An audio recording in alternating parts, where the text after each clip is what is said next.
Hello, this is Gabi from Bluebonnet Crafters, and in this video I want to show you how you can crochet around a Pin-Loom woven square.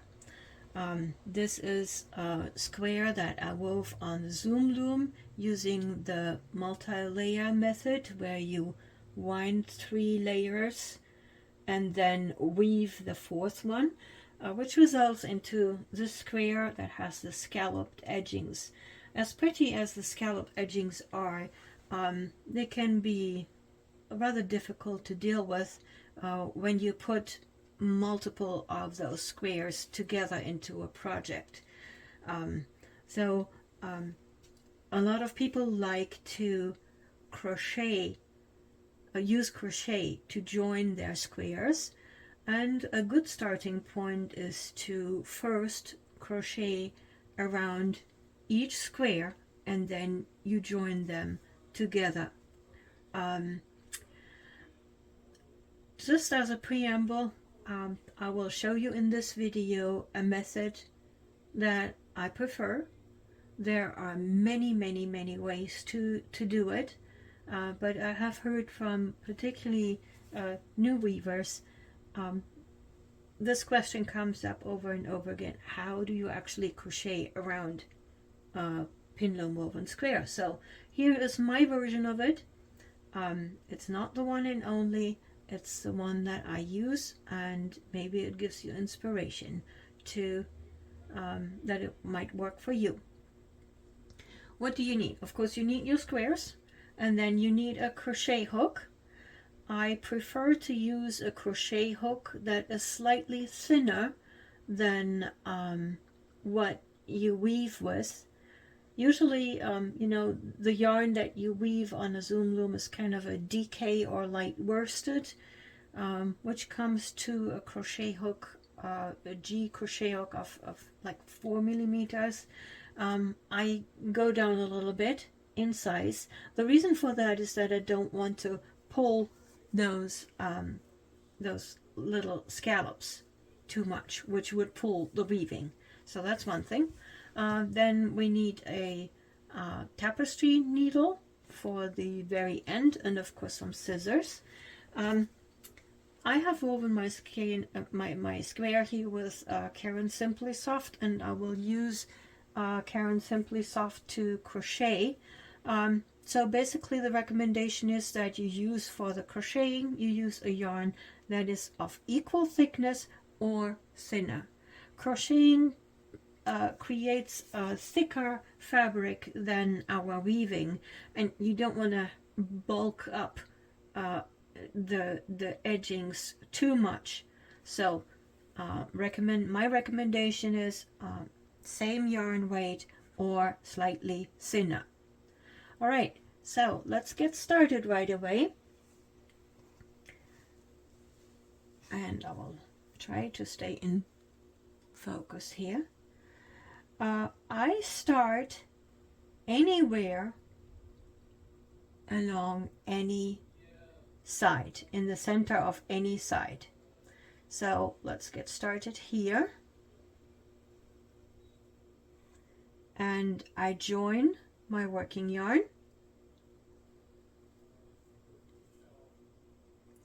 with a slip stitch like this,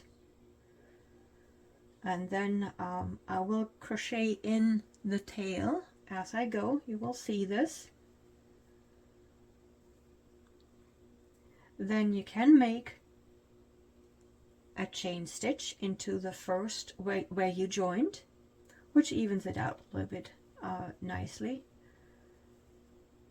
And then my rule is I make a single crochet into each of the scallops. So here's the first one, and then I can just go around. There's the next scallop. It gets a single crochet like this. Next scallop, or turn of a scallop, single crochet. Some people prefer to just do slip stitch, which is perfectly fine. I like to have a little bit of a border, which makes it, which you get if you use single crochet. So this is what it looks like. And then you basically do this all around. So each yarn turn gets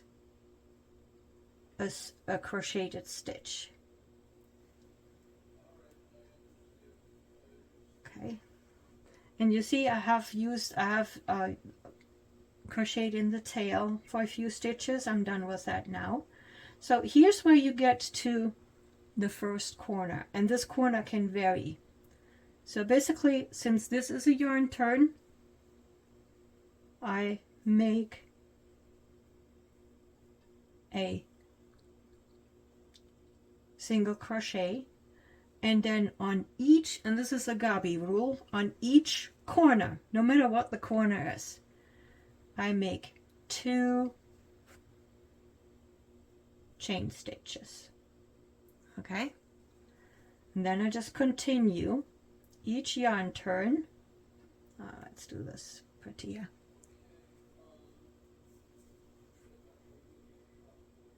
Each yarn turn gets a single crochet, and I'll just show you here the first corner, which looks something like this. And you already see how the scallops disappear in the crocheting. So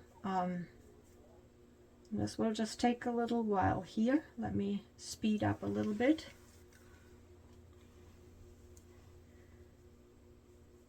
And I decided to give you the full length so that you can see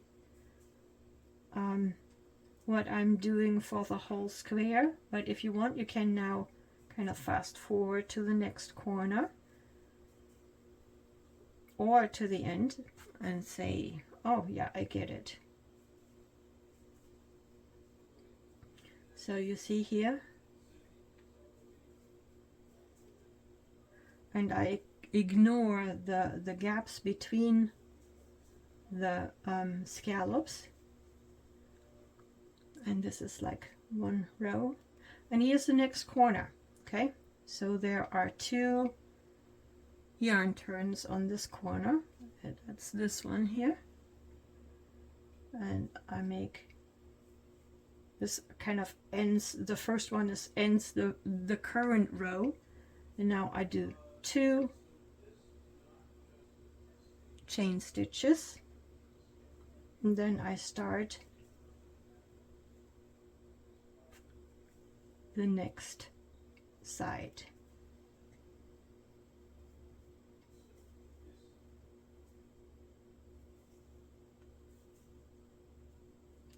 I'll show you this corner too.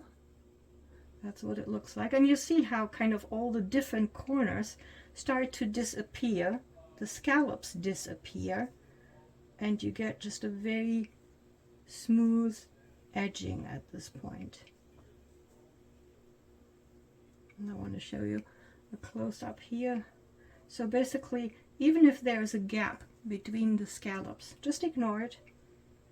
Go to the next yarn turn of the next scallop,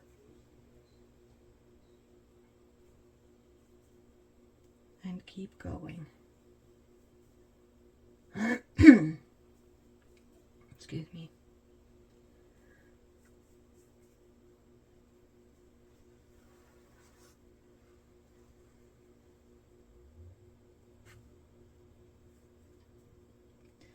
We are approaching the next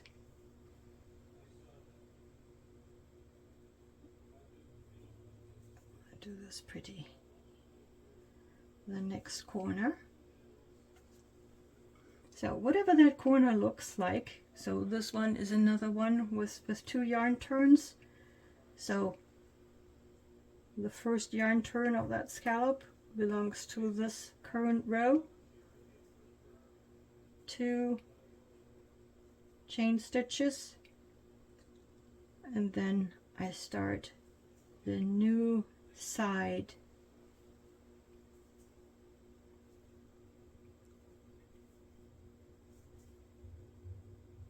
going that way. So here's our third corner. Here is the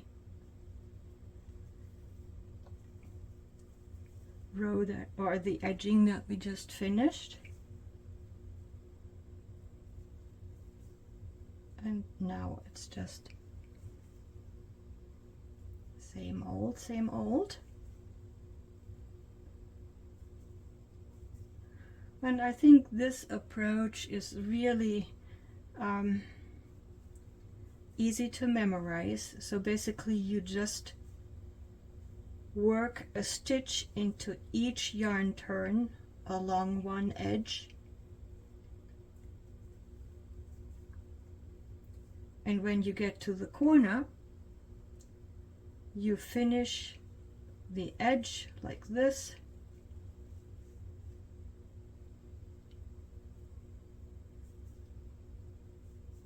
and you make the corner with 2 chain stitches, and then you start the new side. If you are not sure with the corners on, you know, is this really the last one, or is this already the first one of the next side, don't worry.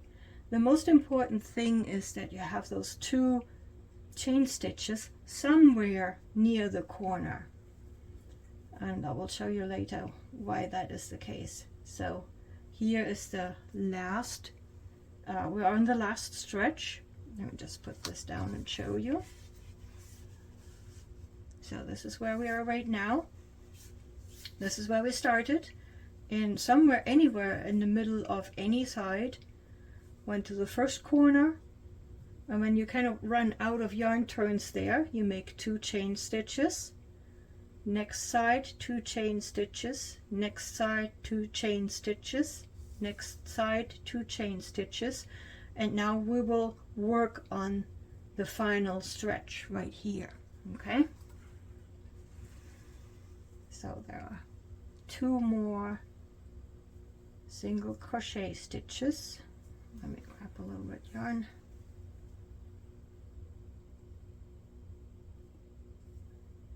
Okay.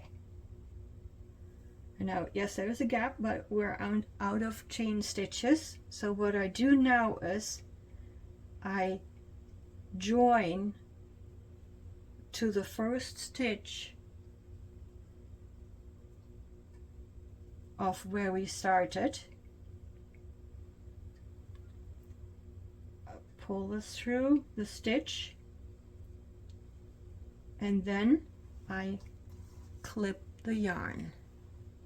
Let me do this again. I'm not sure if I was actually in focus, and this is important.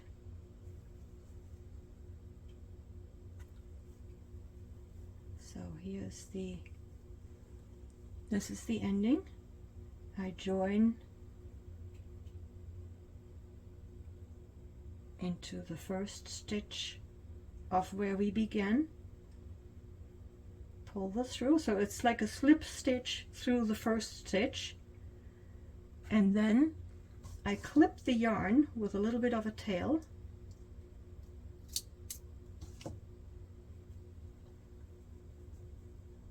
and then I pull the loop through.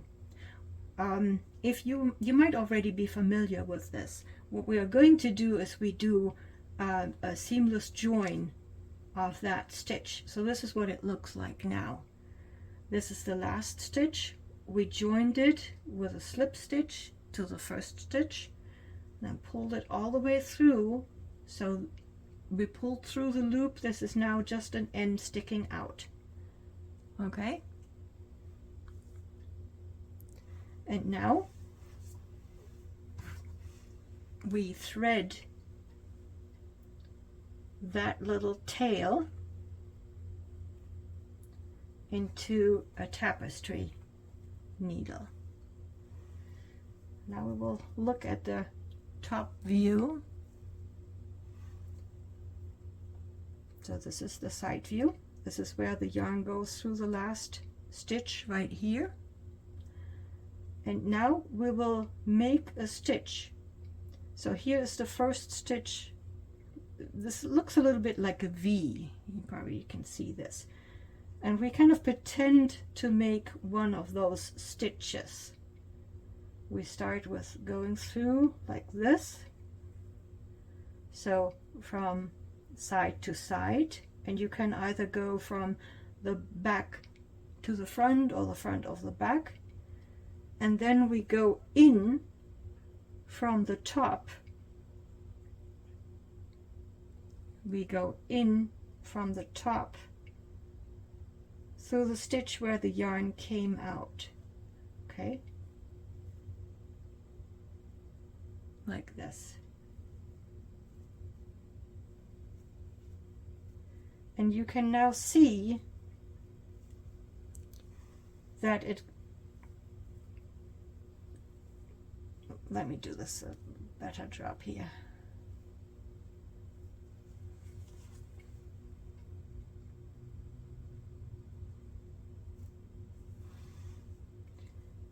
So I went from the back to the front, and now I want to go in through the top of the loop where the yarn came out. And now you see that it looks like there's absolutely, it's continuous. There's no break in there, okay? And that's what we want to achieve. Now I just weave in that end, that tail, into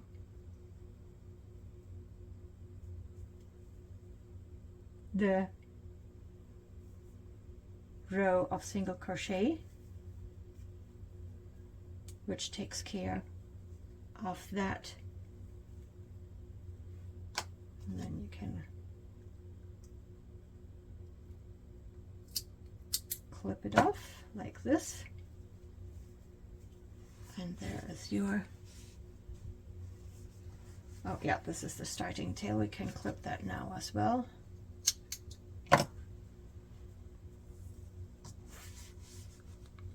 And there is your square, ready to be.